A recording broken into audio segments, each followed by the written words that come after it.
Bienvenidos amigos a Proponiendo, nuestro programa número 31. Ha pasado ya bastante agua bajo el puente y seguimos acá entusiasmados. Vienen las épocas electorales y estamos comenzando a invitar, como saben ya ustedes, a algunos candidatos poco a poco para que nos cuenten qué desean hacer, qué proponen, qué quieren, cuál es su estrategia.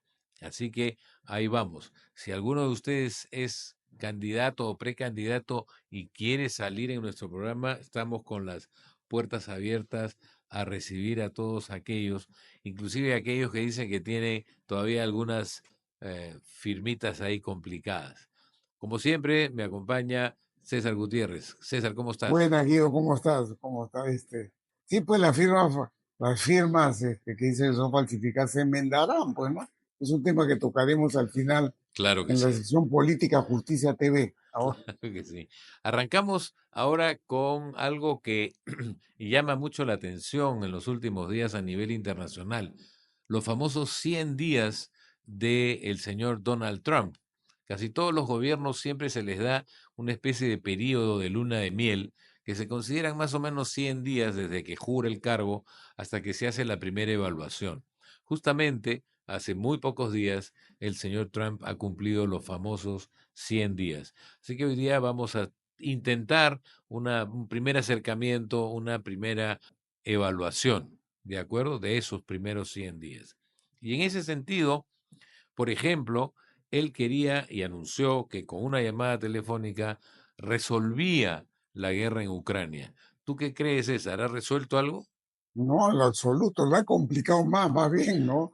Este, Putin se ha enseñoreado, o sea, lo ¿Qué ha va? manejado, pensaba que lo podía manejar.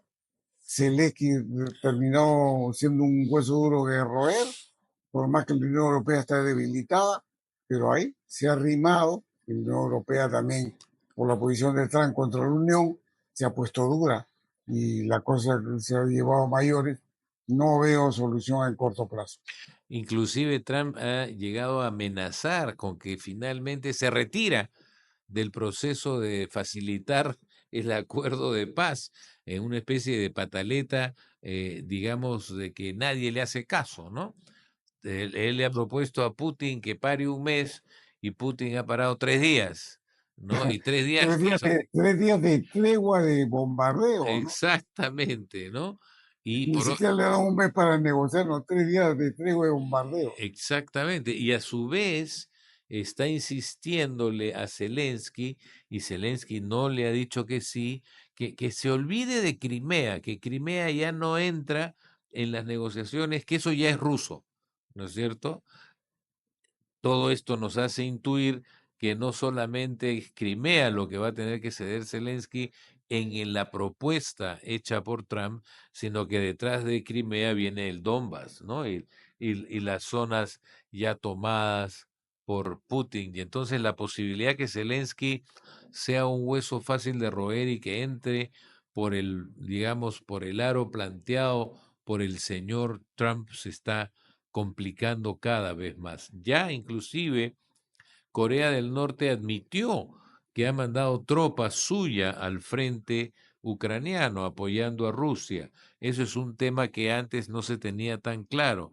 Es decir, ya hay más involucrados en este, digamos, escenario de conflicto y obviamente, como tú muy bien dijiste, la Unión Europea sigue mirando con tremenda preocupación y ya las decisiones de un mayor armamentismo están tomando cuerpo, ¿no? Eso también se está dando en este momento. Por lo tanto, en este tema, por lo menos, el señor Trump no ha tenido ningún éxito. Digo, y el tema cuando interviene Norcorea, ya el señor presidente de Corea del Norte no es completamente impredecible, ¿ah? Y capaz de cualquier cosa. Cierto. Trump, Putin puede hacer sus amagues, pero el presidente de Corea del Norte es de otro nivel. Ahí Tiene, la cosa puede escalar a niveles inimaginables. tiene Es un su tema propia agenda, complicado. ¿no? Ese señor tiene su propia agenda y a veces toma tranquilizantes, me imagino, pero a veces no. Y entonces sí, estoy de acuerdo contigo que es bien complicado. Ahora, el otro tema que no sabemos cómo está teniendo digamos, definido, es el tema de aranceles, ¿no? Ya da la sensación que el señor Trump se ha dado cuenta que China no va a ceder. Y China Claro, no va a ceder en las contraaranceles que ha puesto. Y entonces, ¿ahora qué hacemos? Porque el señor Trump estaba convencido de que China iba a ceder ante sus presiones arancelarias. Y China lo mira de costado y le dice, no, no voy a ceder. ¿Qué hacemos? Ahí hay un tremendo problema. mira, y la guerra sobre ese tema mediática, por una guerra mediática, China ha hecho una propaganda muy intensa en TikTok, en todo Occidente, Así es. sobre cómo es China en infraestructura, cómo es China en tecnología, y realmente sí llama la atención, y me imagino las imágenes son ciertas. Estados Unidos está lejos de eso, completamente lejos en tecnología respecto a los chinos.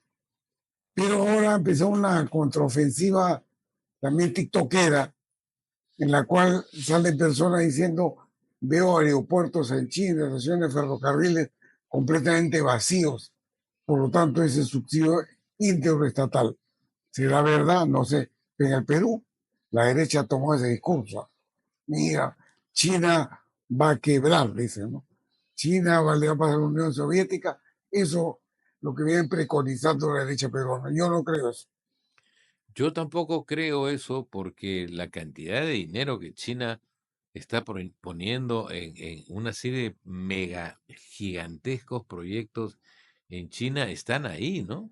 La famosa represa de las Tres Gargantas es algo que está ahí, que existe y que está generando energía de una forma extraordinaria para la industria china, por ejemplo, ¿no? Si bien hay, digamos, capital invertido no utilizado en sobre todo los grandes megaproyectos de vivienda, producto de la quiebra fundamentalmente de De ver Evergrande, grande. claro, ahí sí entendería yo que se puede decir que hay una falla estructural porque terminaron, ¿no?, haciendo viviendas no utilizables o no comprables por la masa, eh, digamos, consumidora china. Eso sí lo entendería, pero de ahí a asumir de que esto viene a colapsar, a mí lo que me ha preocupado nuevamente, y con respeto a ti como buen iqueño, es que ahí hay una empresa china que quiere nuevamente hacer un tren rápido de Lima a Ica, ¿no? Cuando el Perú necesita pues trenes en muchas otras partes, menos al costado de una autopista que funciona tan bien como es la autopista de Lima a Ica, ¿no? Claro, 3.000 millones. En 3.000 millones. Eso no se recuperaría. Yo no creo eso, Guido. Lo que ha ocurrido en eso, más o menos lo he seguido. En un momento China estuvo interesado en ver. Y que ha propagandizado el tema es el Ministerio de Transportes. Sí, Eh, eh, el, el ese- promotor, el promotor de la idea no es una empresa china, sino es el Ministerio de Transportes, y no claro, sé por qué está tan entusiasmado con esa. quieren volantear inversión. Quieren vender el logo, estoy invirtiendo, hago un buen gobierno, los inversionistas vienen. Ya. Yo creo que eso es todo, ¿no? Ojalá Que- que sea eso todo, porque no veo, sería una manera de desperdiciar dinero en un país que el costo de oportunidad es todavía muy alto y donde tenemos necesidades de trenes en muchos otros sitios que tendrían efectos muy mayores a los que puede rendir un tren Lima-Ica, ¿no? Eso es mi perspectiva. Pero y bueno, además los chinos fuera de su país se comportan como que cualquier empresa capitalista, lógico, beneficio, costo, tasa lógico, interna de retorno, exacto, utilidad. No están exacto. para regalar plata. Exacto. Además, todos esos chinitos han estudiado en Estados Unidos y saben perfectamente lo que es un Evita y lo que es un ROI y un ROC, ¿no? O sea, una tasa interna de retorno, ¿no? Pero en fin, otra cosa que no le está caminando muy bien ya al señor Trump en sus 100 días es que ya están comenzando empresas norteamericanas y consumidores norteamericanos a bajar su consumo. Un indicador, por ejemplo, es cómo se han caído los pedidos a la industria joyera peruana, a los joyeros peruanos, los pedidos de joyas de oro del mercado americano. Más del 50% de la producción de joyas de oro en el Perú iban al mercado americano y los pedidos están pero en el piso. Y los joyeros han consultado con sus compradores a qué se debe. Y básicamente es porque la expectativa de consumo, de compra de esos productos por parte de sus consumidores está muy baja, porque Se han vuelto perciben, cautelosos, pues porque perciben un problema de caída de la economía norteamericana. O sea, ya hay indicadores muy concretos. Lamentablemente, lo estoy citando esto porque nos afecta nuestra industria de joyería, que es una industria de valor agregado, que es una industria de transformación de uno de nuestros minerales. Pero digamos que el otro dato es que es el, el oro, es la continuación del oro. es la cotización del oro y es el, digamos, el apetito de consumo norteamericano que viene bajando producto del temor y la inestabilidad que Trump está generando en su economía, ¿no? Ese es otro síntoma de los Y el primeros mismo 100 Fondo días. Monetario, Guido, ha recortado la expectativa de crecimiento de la economía americana, lo cual le ha gustado al secretario del Tesoro y se ha quejado amargamente del Fondo Monetario. Exactamente. Finalmente, la Reserva Federal le ha dicho no a Trump y él ha estado presionando, inclusive insultando a el presidente de la Reserva Federal para que bajen las tasas de interés y han decidido no bajarla. Entonces ya bajó él también el tenor de ataque a los señores de la Reserva Federal porque ya ahí en esa cancha también ve que puede tener una derrota en el corto plazo, ¿no? Que no se haga lo que él quiere. Y finalmente, el señor Elon Musk ya anunció que va a reducir su dedicación de tiempo completo a medio tiempo en su chamba en el gobierno de los Estados Unidos, porque necesita meterle medio tiempo a su imperio económico que se está tambaleando en muchos aspectos, ¿no? Y por las medidas del gobierno Y por las americano medidas del propio apuntan hacia gobierno del cual él forma parte. Entonces, estamos un poco con unos primeros 100 días debilitados, si queremos decirlo así. y todo eso se reduce, Guido, a la caída de cerca del 51 o 52% de aprobación que tuvo en la segunda vuelta electoral, perdón, tuvo en las elecciones, a 39% del nivel de aprobación. Ha sido una caída estrepitosa, porque el ciudadano americano está sintiendo el incremento de precios, le está afectando el consumo. Así es.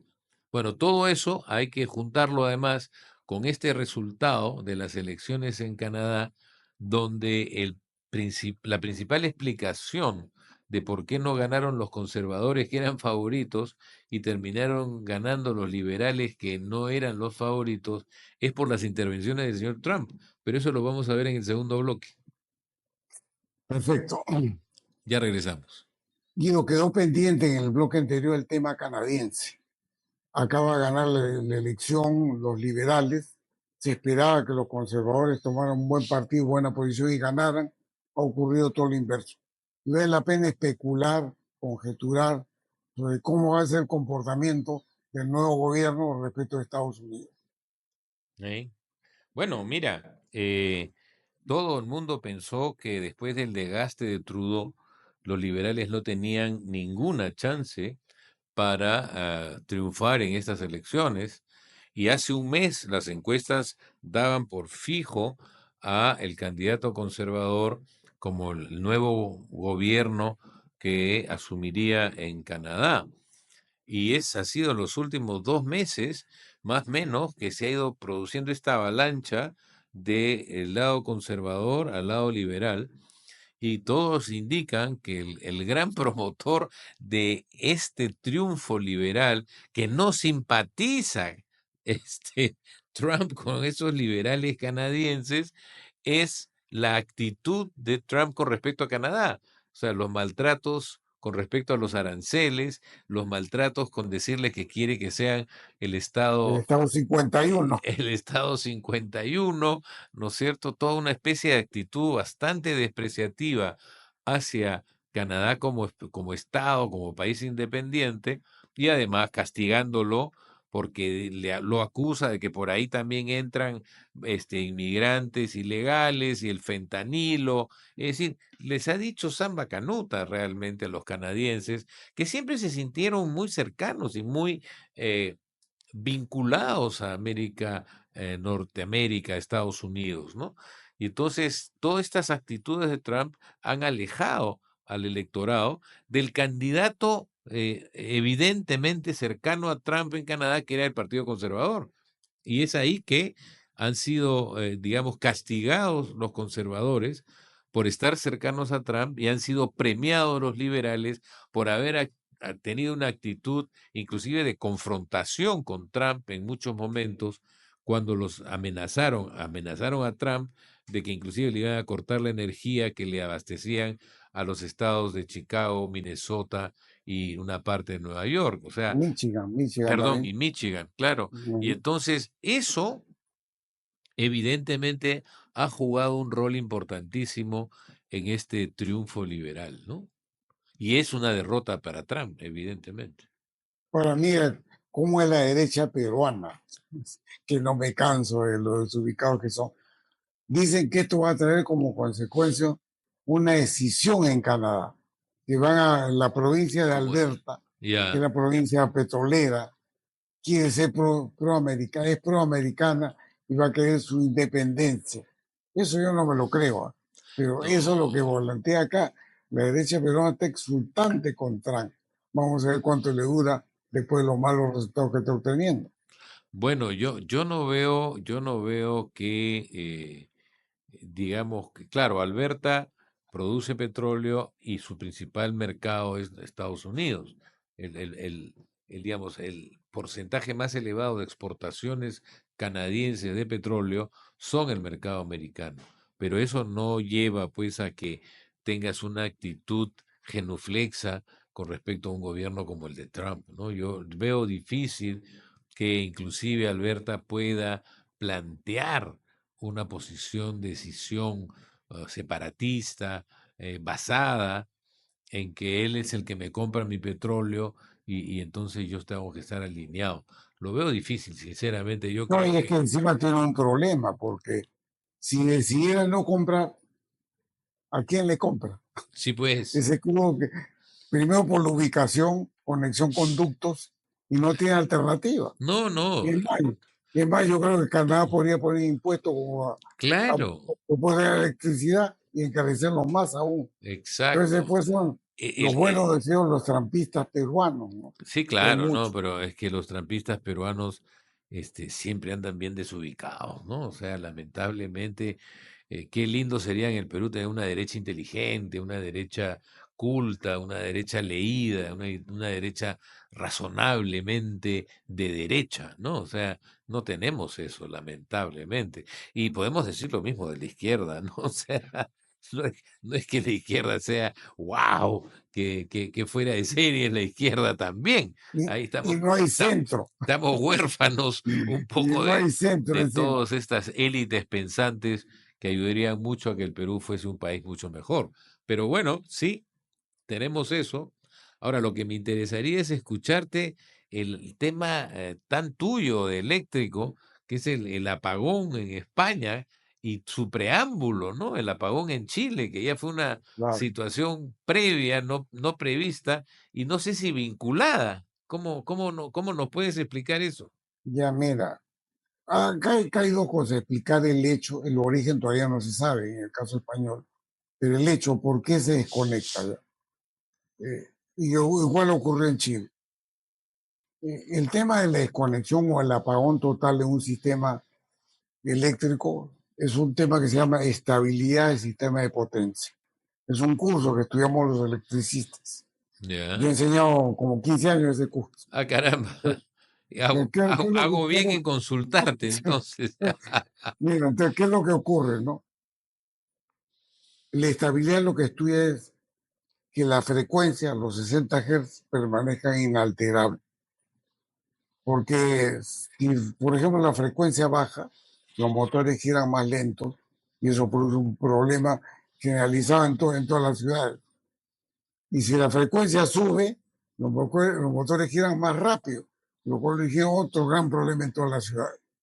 Entonces, la estabilidad de la frecuencia es la base del funcionamiento del sistema eléctrico. Esto es como una presión arterial, que no debe estar ni por Así, encima ni por debajo, sino en su sitio. así es, hay márgenes muy pequeños de variación. Y esos márgenes son tan pequeños que hablamos de 0.5 Hz. O sea, en vez de 60, 60.5 o 59.5. Ya, Y el sistema eléctrico tiene un administrador, todos los sistemas eléctricos. En España lo administra una entidad estatal, la Red Eléctrica de España. En el caso de Chile, lo administra un operador del sistema que es privado. En el Perú, lo administra un operador que se llama el Comité de Operación Económica del Sistema, eminentemente privado. Es administrador de la frecuencia. ya, ¿Qué es lo que ocurre? En una operación normal, pues es importante explicar esto. En una operación normal, está en la ciudad, vamos a suponer de noche, están los productores dando energía a la ciudad y la ciudad está tomando un consumo. Por alguna razón, una planta importante, por ejemplo, un Mexa que está por el cementerio, baja su consumo o decide apagarse. Por voluntad, no por falla. Entonces disminuye el consumo significativamente. de Cuando golpe. ocurre esto, claro, cuando ocurre eso, los productores, sus máquinas se aceleran. Y entonces, ¿por qué? Porque siempre para que funcione la frecuencia constante, tengo un equilibrio entre la oferta y la demanda. Al Ya, caer la demanda, la oferta es mayor, la máquina se acelera. Entonces, ¿qué es lo que se hace? El administrador del sistema automáticamente lo que hace y vía electrónica es las centrales hidráulicas disminuye el caudal de agua a las turbinas.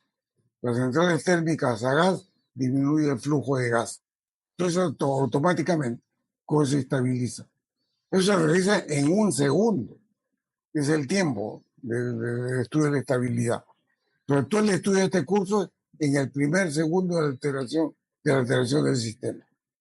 Bien, ahora, ¿qué no puede haber ocurrido? Aquí había un desbalance entre oferta y demanda, pero un desbalance entre oferta y demanda puede ocurrir porque una línea de transmisión salió de servicio. Por ejemplo, en ya, el Perú está conectado el centro norte con el sur. Una línea de transmisión se llama Mantaros o Caballo. Imagina que esa línea falle.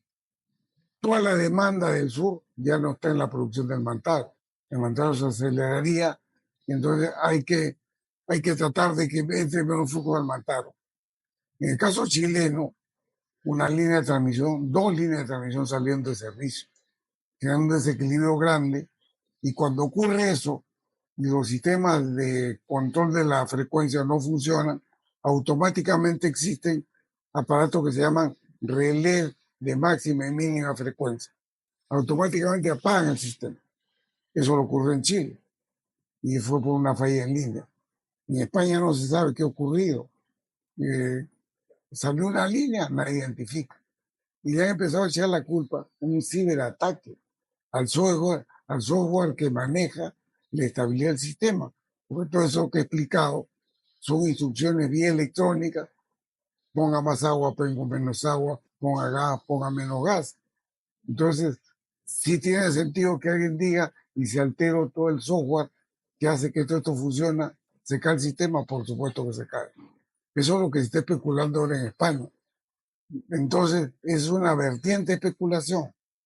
La segunda, ya interesada, y nos va a competir a nosotros los peruanos también, es los culpables son las renovables. Mira lo que dice. ¿Por qué? Las renovables tienen salidas abruptas del sistema. Lo más común es una eólica. Está funcionando, cambió drásticamente el viento y le pueden pasar de 100 de producción a cero en segundos. Eso crea un gran desequilibrio. Entonces, igual las solares podrían pasar de 100 a cero. Entonces, lo que vienen diciendo es, hay demasiado renovable en España que ha generado este problema que no ha podido controlar la frecuencia. Pero ya ya, empezó el discurso contra las renovables en España. Y en el Perú, justo se encuentran que se votó una ley de renovables en diciembre y el reglamento está pendiente. Supuestamente debía reglamento es el 31 de marzo, estamos sacando ahorita, no hay reglamento. Entonces, lo que está haciendo ahora, los gasíferos no les gustan las renovables, le quita espacio. Les quita Entonces, ¿qué están mercado. diciendo? Ya ven que las renovables son las culpables, eso va a afectar en todos los sitios de renovables el discurso contra las renovables a nombre de España. Clarísimo. Lo más sano para las renovables es ciberataque, se dio más sano. Ya, Por eso clarísimo. hay mucha cautela en la manifestación oficial del gobierno. Claro, Dice, no descartamos ninguna posibilidad. Están viendo qué dicen, ¿no?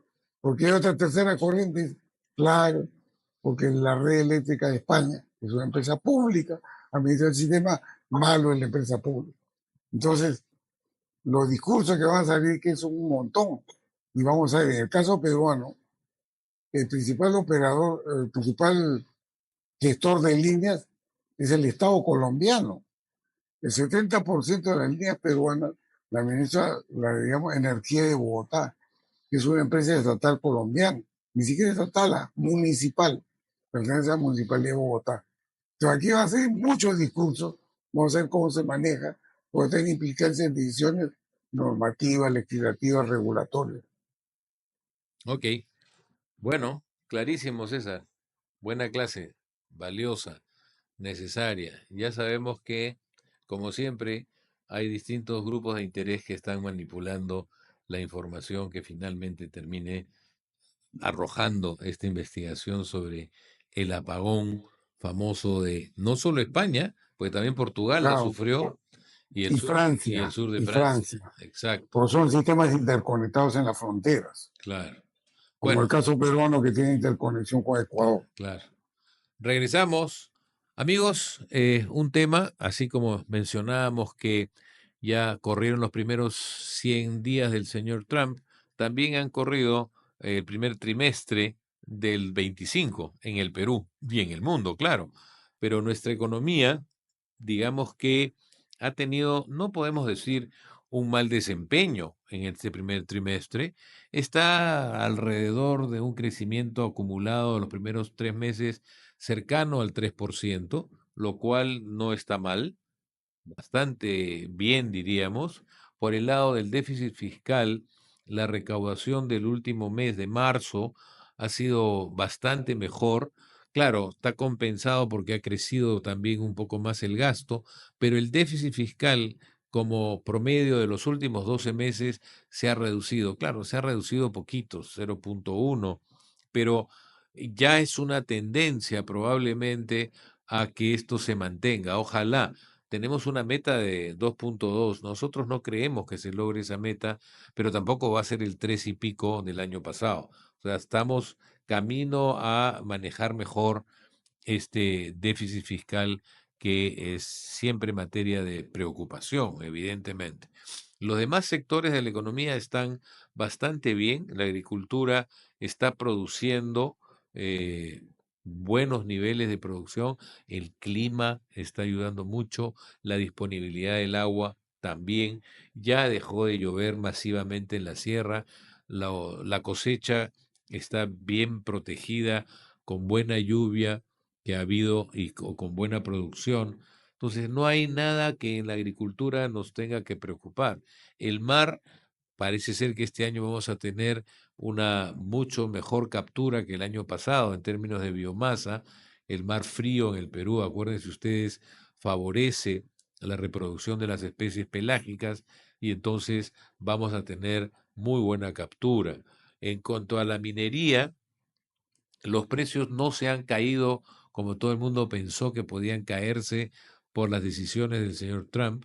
No es que están en el pico de los primeros días de la levantada de precios cuando el cobre llegó a $5.20 la libra, pero está en $4 y sigue siendo eso muy atractivo para la minería peruana. El oro está en niveles impensados hace un año, absolutamente impensados, y la plata también, y entonces nuestra minería también va a responder. Y lo interesante es que se está reactivando el sector construcción, y el sector construcción es un motor del mercado interno muy importante por la cantidad de actividades que abastecen al sector construcción. Lamentablemente, el Banco Central todavía no se ha animado a bajar un poquito más la tasa de interés. Ha habido dos o tres directorios y han postergado la decisión cuando venían bajándola positivamente desde nuestro punto de vista. Pero bueno, no hay por qué angustiarse.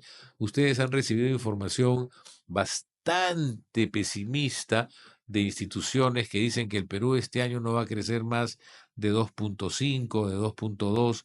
Nosotros seguimos creyendo que vamos a crecer inclusive un poquito más por encima del 3%. Dijimos 4 al inicio del año, pero estas decisiones de Trump nos han hecho ser un poquito más cautelosos en nuestra proyección, pero no pesimistas, porque los vientos de cola todavía favorecen a la economía peruana, mi querido César. El tema de la recaudación, Guido, hay que resaltar dos hechos, ¿no? En febrero hubo un fraccionamiento especial en la cual había una recaudación no esperada Así es. regularmente, ¿no? Y en marzo la regularización del impuesto a la Impuesto a renta. la renta, ¿no? Claro, entonces son dos hechos puntuales, extraordinarios, que mejoran, ¿no? Pero Sin duda, sin duda. como decía el profesor Julio César Uribe, cuando no ganaba Perú, no alcanza. Esto no alcanza. Entonces, Ojalá, ojalá se mantenga por lo menos, ¿no? El nivel de déficit. Ahora, joder, donde hay déficit es en las firmas de los partidos, ¿no? sí, pues hay un déficit de firmas originales. Pero antes de irnos a los partidos, Guido, el tema de los aranceles y la economía peruana. Mira, me ha sorprendido que China haya hecho un anuncio que su proyección es 5% de crecimiento, lo cual es nada malo en el contexto actual, En lo cual absoluto, le claro. favorece al Perú, lo cual le favorece al Perú y a las expectativas de crecimiento, ¿no? Va a afectar seguramente a los agroexportadores que van a Estados Unidos, pero digamos el grueso que va hacia China, yo no la veo mal. Que No, puede ser no, un buen claro. año, Y puede ser además, un buen año. no te olvides que ya Xi Jinping ha lanzado un programa de incentivo al mercado interno chino muy fuerte y eso lo que pretende es recanalizar parte de lo que se producía para venderlo a Estados Unidos y tratar de venderlo en China, ¿no? O sea, y no solamente en China, sino en Asia en general. Y entonces, sí, no han modificado los chinos a pesar de toda el conflicto comercial, no han modificado sus perspectivas de crecimiento de este año, sin duda. Y eso es un tema Y eso nos interesante. favorece bastante a nosotros. Claro que sí, es nuestro principal El tema socio. viene que yo no sé si continuará tan con sus amenazas mundiales, en lo cual nos puede tocar algo. Pero aquí el tema de COSPI y el puerto de Chancay se hace ruido, ¿no? O sea, esto de que mandatoriamente te voy a regular el precio de los servicios que prestas, porque puede hacer una especie de un precio de dumping, eso ahí mete ruido al tema de la inversión china. No, y ahí los que están preocupados son DP World del Callao, ¿no? Claro, Que sienten a que, PM Termin, la DP World. claro, claro, ahí está el problema, ¿no? O sea, toda esta preocupación de que China pueda hacer dumping de precios por los servicios que presta el puerto de Chancay, básicamente el que grita desesperado que regulen a Chancay es Callao, ¿no? Y ahora ahí va a tener mucha influencia. Bueno, ya fue mandatorio. Indecopi ha dicho, regúlese. Y el que va a tener la palabra es Ocitrán. Claro. Vamos a ver cuál es el nivel de Ocitrán. Estamos en una corriente en la economía, en el tema regulatorio, bastante complicada. Eso ha empezado en el tema, justo en el tema energético. En marzo, y lo hemos comentado, se reguló la tarifa de gas en Cajamarca, Lambayeque y La Libertad y Ancas. Ujú. 30% menos a favor del consumidor y creo que con racionalidad. Y con Por supuesto, gran justicia, protesta del concesionario. claro. Luego ha venido una ley del Congreso votada por insistencia, que los concesionarios de gas querían que se individuara la tarifa de los consumidores de provincia con la de Lima, incluyendo la gran empresa. Y Así lo que es. ha hecho el Congreso votó por insistencia, niveló consumidor domiciliario y MIPES, con lo cual los concesionarios están súper molestos. Y la tercera ha sido una que se ha dado la semana pasada. Eso se llama el factor de referencia de la contratación, se llama. Eso lo Ujú. hago sin Hermín. Con lo cual le dice a los productores de electricidad, te estoy poniendo una regla para que no sobrecontrates producción de gas ni sobrecontrates capacidad de transporte. ¿Eso le afecta a quién? A los productores gasíferos y a los transportistas, que están súper molestos. Entonces viene a empezar un discurso contra la regulación peruana. Y ese discurso sí es complicado porque yo creo que el Estado, lo que ha hecho en estos temas, tiene razón. Pero si no sabe defender, el descrédito va a primar y Claro, va a ¿no? decir Y la, sobre los reguladores. la antipropaganda va a caminar a toda velocidad, ¿no? Y ahí corresponde a los reguladores decir algo. A esto se ha sumado, Guido, el tema de Telefónica. Bueno, Porque más allá del tema que conocemos, la deuda y todas estas cosas, el presidente Entel ha sabido decir que el problema de las telecomunicaciones de Perú, más allá de Telefónica, es el tema de regulatorio estructural. Se está quejando Citel, con lo cual yo creo que corresponde a los reguladores salir a enfrentar el tipo de discurso, porque no puede hacer mucho daño a la economía. claro que sí, claro que sí. Bueno, sí, pues, regresamos entonces a lo que nos queda de este bloque, hacer algunos comentarios sobre la situación política. Nos queda muy poco en este bloque, así que solo mencionar que el tema de las firmas, que alguien decía por ahí que podía posibilitar que se castiguen a los partidos inscritos que tenían firmas ilícitas, llamémosle así, iban a ser castigados retirándole la inscripción. Eso no es factible, ya quedó claro que no hay forma porque la ley electoral señala que una vez que se inicia la campaña electoral y ya se inició, ningún partido y por ninguna causa puede ser retirado de la campaña electoral. Entonces, no van a castigarlos por razón de quitarles la inscripción, digamos, que era una de las grandes preocupaciones que por un momento tuvieron estos 10, 12 grupos políticos a los cuales se les ha detectado, ¿no? Que tenían firmas falsas. Eso por lo menos como un primer dato de todo este conjunto de temas políticos que tenemos por ahí. O sea, seguimos con los 43 partidos y los Seguimos con los... 43 candidatos presidenciales. Exacto, Si exacto. hacemos uno por semana, no sé si llegamos al tiempo de la elección, ¿no? Bueno, pero hay que tratar Hay que tratar que de vengan, que pues. vengan, pues, ¿no? Aquí nos quedamos en este bloque y regresamos en el cuarto. Digo, nos habíamos quedado en los 43 partidos en carrera. Así es, El partido Antauro se quedó fuera, fue claro. eliminado antes de todo este tema, Pero parece que pero Antauro queda, ¿no? No como Antauro candidato, queda no y como ya se anunció presidente. que va en Juntos por el Perú con Roberto Sánchez, que llevó a Sidi Bazán al Congreso y otras personas más. Antauro va a ser candidato a senador, al Juntos Claro, por el Perú, dentro del grupo de invitados creo que entra él, como invitado, porque por no es supuesto. militante del partido de Juntos, ¿no? Pero he escogido eso, no sé qué tanto potenciará el jale en Juntos por el Perú, pero Antauro siempre genera algunas adhesiones, ¿ah?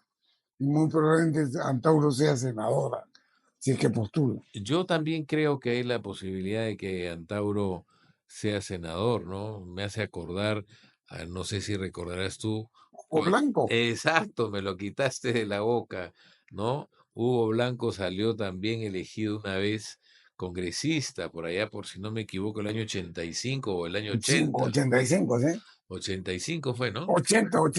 Del 80 al 85, Ah, exacto. ah, Y bueno, y se fue desinflando, ¿no? Porque el Congreso, si no sabes manejarte en una lógica congresal, rápidamente el desprestigio también te abarca, ¿no? Y te cubre.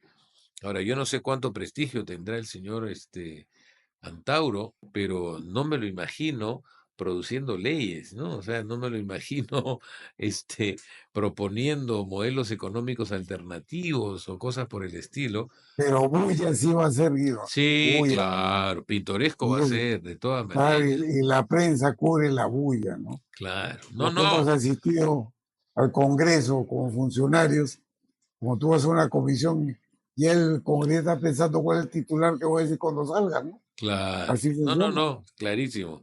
Ahora, a mí me sorprende algo, yo no sé qué piensas tú, pero veo algunos precandidatos o casi candidatos, ¿no? De que ya se lanzaron al ruedo, están locos. En el Perú el votante decide faltando 2 meses y a veces mes y medio. Y si Una te, semana. exacto. Y si te lanzas ahora, lo único que estás haciendo es permitiendo que todas las flechas vayan a tu bull, ¿no? O sea, y así ha sido siempre, desde antes de Vargas Llosa y demás. Y entonces, a mí me sorprendió, por ejemplo, el otro día, cuando ha sido que he visto que ya en las encuestas de Ipsos, el señor Carlos Álvarez, el comediante, ya estaba tercero junto con Keiko y con el alcalde López de Aliaga. Lima, ¿no? Y digo, ups, y lo están comenzando a invitar en muchos sitios y están hablando mucho de él. Yo lo consideraría altamente riesgoso si yo fuese él, como estar, ¿no? Tomando posición. Si hay algo que él no necesita es darse a conocer, todo el Perú lo Claro, conoce, ¿no? Yo entiendo que un ilustre desconocido, bueno, tenga que hacer campaña con más anterioridad, con más tiempo para hacerse conocer, pero a él no tiene que conocerlo nadie, él sale una semana antes y todo el país sabe quién es, ¿no? claro. Lo que A mí me pasa es que un parece alto candidato riesgo, ¿no? tiene dos cosas. Que sea conocido, que el caso de Carlos Álvarez lo es, y Claro. que sea reconocido, que es lo que le falta, Bueno, que es lo que claro, tendría que claro, pelear. claro. Él no tiene que darse a conocer, él tiene que cambiar un poco su imagen de gran comediante, porque lo es, y ahora tiene que hacerle saber a la gente en su momento cuál es su plan de gobierno. Eso es lo más importante que tendría que estar elaborando el señor Álvarez, que está evidentemente candidateando. Igual me sorprendió la candidatura de Alfredo Barnechea, ¿no? Porque ahí creo que hay primarias. Y Y bueno, y me imagino que en la primaria podrá competir con Raúl Díez Canseco, que si es normalmente que se anima, que si es es que el se anima. candidato más fuerte dentro de Acción Popular en una coyuntura como esta que viene, ¿no? Pero bueno, Y que yo creo que tiene manejo el aparato partidario. Díez Canseco, dices tú. Sí, Sí, Raúl, por supuesto. claro, Raúl Díez Canseco siempre más o menos ha manejado el partido, ¿no? O sea, el Partido Acción Popular, pues tiene además el acceso, tiene el aparato y tiene los recursos económicos para ello, ¿no? Por supuesto. Entonces, Tiene dinero para hacer campaña. No salvo que necesita pedir. salvo que el señor Díez Canseco haya decidido dar un paso al costado. Solo Sí, así, pues porque Alfredo Barnechea lo veo ya propagandizándose como candidato realmente. exacto, ¿no? Eso me llamó la atención. Pero bueno, estos son los primeros floros que se están presentando. Creo que se están adelantando en el tiempo y creo que no se acuerdan cómo funciona el proceso decisional de los votantes peruanos, ¿no?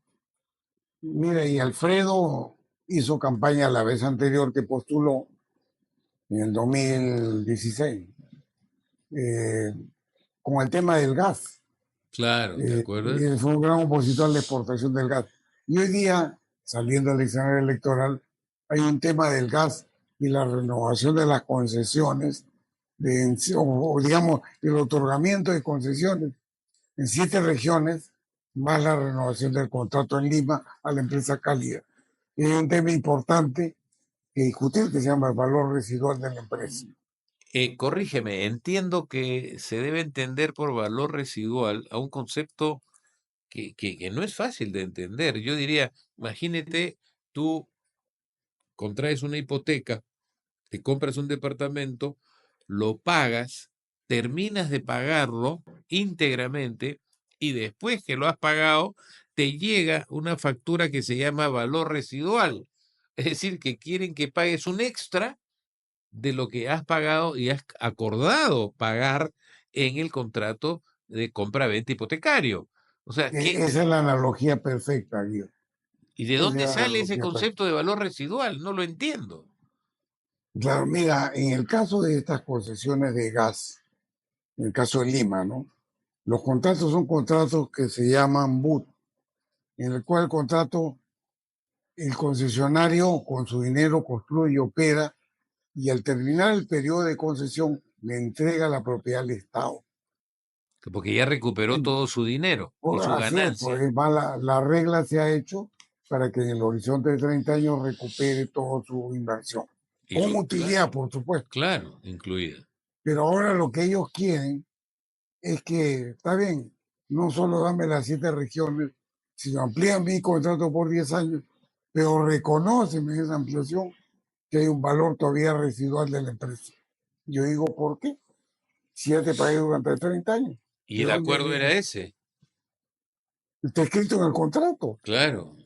O sea, Y ahora quieren, están gestionando una adenda, pues tú quieres hacerlo vía adenda. Entonces la adenda es, no puedo reconoce creer. el valor residual, amplía por 10 años, mágame 7 regiones en provincia. Eso es la adenda. Yo no sé si el MEF, que va a tener la palabra fundante como inversión, va a haber visto bueno esto. No Entonces es debería. un acto doloso, no debería, Eso es dolo, ¿ah? Eso es dolo por supuesto, clarísimo. Ya recuperaron, de acuerdo al contrato, lo que invirtieron más lo que se estableció debía ser su ganancia y ya la tienen en el bolsillo. por ¿De supuesto. dónde sale un valor residual que se tiene que pagar por un contrato que ya se está venciendo, ¿no? Claro, Prácticamente. y si hay un valor de la empresa a la transferencia al Estado, eso le pertenece al Estado. Claro, Lo que debe hacer el Estado en ese momento es que esa empresa le entrega en concesión de gestión y de inversiones complementarias a un privado vía un concurso. Eso es, inversiones complementarias es la palabra claro. fundamental aquí. Si tú haces estas inversiones complementarias, te reconozco un nuevo valor, es un nuevo contrato y sujeto a, evidentemente, licitación, ¿no? Igual está ocurriendo, Guido, con el tema del gasoducto costero. Porque el gasoducto costero se vence en 2033 y aquí también hay una discusión. ¿Van a Pero querer también el valor residual? Porque es el mismo concepto que vamos discutiendo. además, Pero bueno, a mí no me parece el tema del gasoducto costero. Hay que terminar el gasoducto del Cusco. Ese es fundamental. Ese es, creo yo, prioridad uno. Es la región del gas y no tienen gas, ¿no? yo lo que he venido diciendo ahí, Guido, los están engañando los costeños. Porque como se anunció el gasoducto costero, Cusco reclama, ¿no? Quiero más gasoducto al menos hasta el Cusco. Y le dice, sí, sí, sí va. Pero la pregunta es cómo, ¿ah? ¿Quién pone la plata? ¿Quién es el concesionario? ¿Cuándo es el concurso? No hay respuesta. Los Claro. están engañando. Mientras tanto, el concesionario TGP lo que está planteando es que pondría en servicio el nuevo gasoducto costero en el 2033. ¡Hala! O sea, Ya. cuando termina el precontrato de concesión del gasoducto Camisea Lima que ellos manejan. O sea, ¿y qué más van Empatadito. a pedir? Empatadito. Ya, Van a entonces, pedir renovación automática con valor residual. Te lo firmo acá hoy. No tengo claro, duda que viene eso. entonces eso es lo que está ocurriendo. Ya el valor de la ampliación de contrato ya lo pidieron. 10 años más. Entonces, estas cosas el MEF tiene que ser muy cauteloso, muy transparente, por inversión también. Si ceden eso, sería gravísimo. Y No, y ten va a en ser cuenta que, gravísimo para ellos, ¿ah? Porque claro, si tú firmas una cosa de estas, te aseguro que vas a pasarte una buena cantidad de años litigando y demostrando que no lo hiciste como un acto de corrupción, ¿ah? Cuidado con eso. es un Ahí, tema ahí, muy complicado. muy complicado. Mi impresión, Guido, es que quieren anunciar esto el 28 de julio, Com- porque el titular sería, invierte 2.000 millones de dólares en el gasoducto costero y 400 millones de dólares en gas en 7 regiones. Titular vendedor para el gobierno, pues, ¿no? Claro, claro. Sería un despropósito Aunque, aceptarse. aunque ya creo yo que la población se cansó cuando sales con esa recatafila de cifras gigantescas de grandes inversiones y que después no se hace ninguna o se postergan y quedan en el aire, como tantas cosas últimas que se han quedado por ahí. Hasta ahora, por ejemplo, el tren de Huancavelica a Huancayo sigue, Explica, Pacho. el Tren Macho sigue licitándose y licitándose, ya se entregó, pero la obra, se están haciendo los estudios. Es decir, es una mesida espectacularmente larga y dañina, ¿no? O sea, para las expectativas de la población. Pero bueno, así estamos, ¿no? Arriesgando cosas que no deberían, jugándose con recursos importantes del país.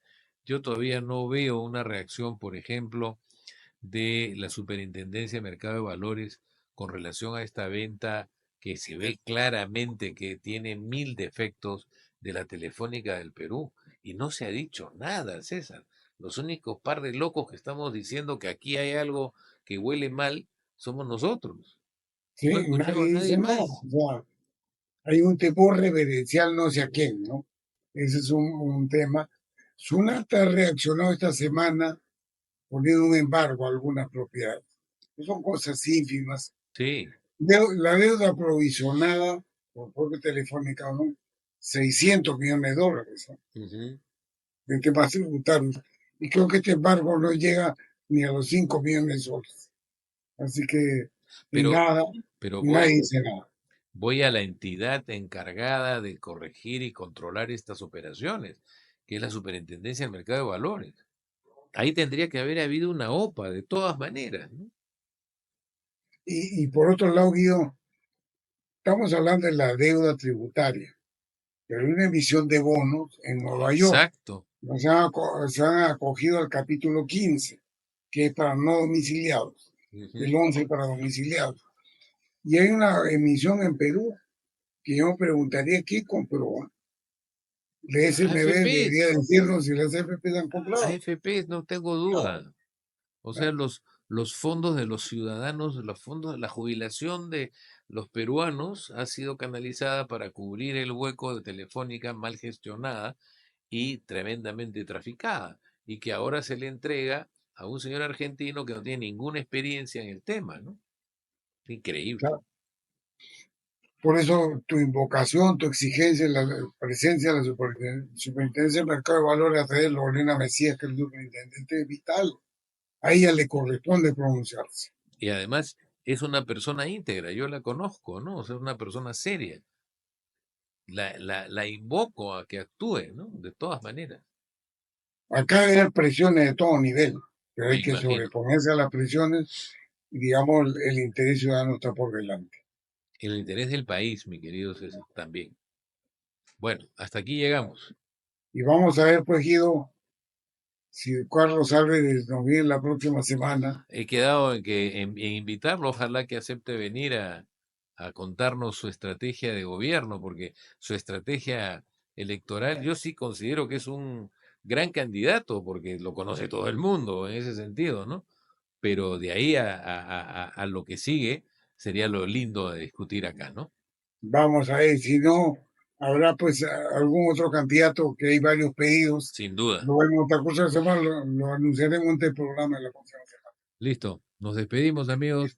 Muchas gracias siempre por estar con nosotros. Cuídense mucho.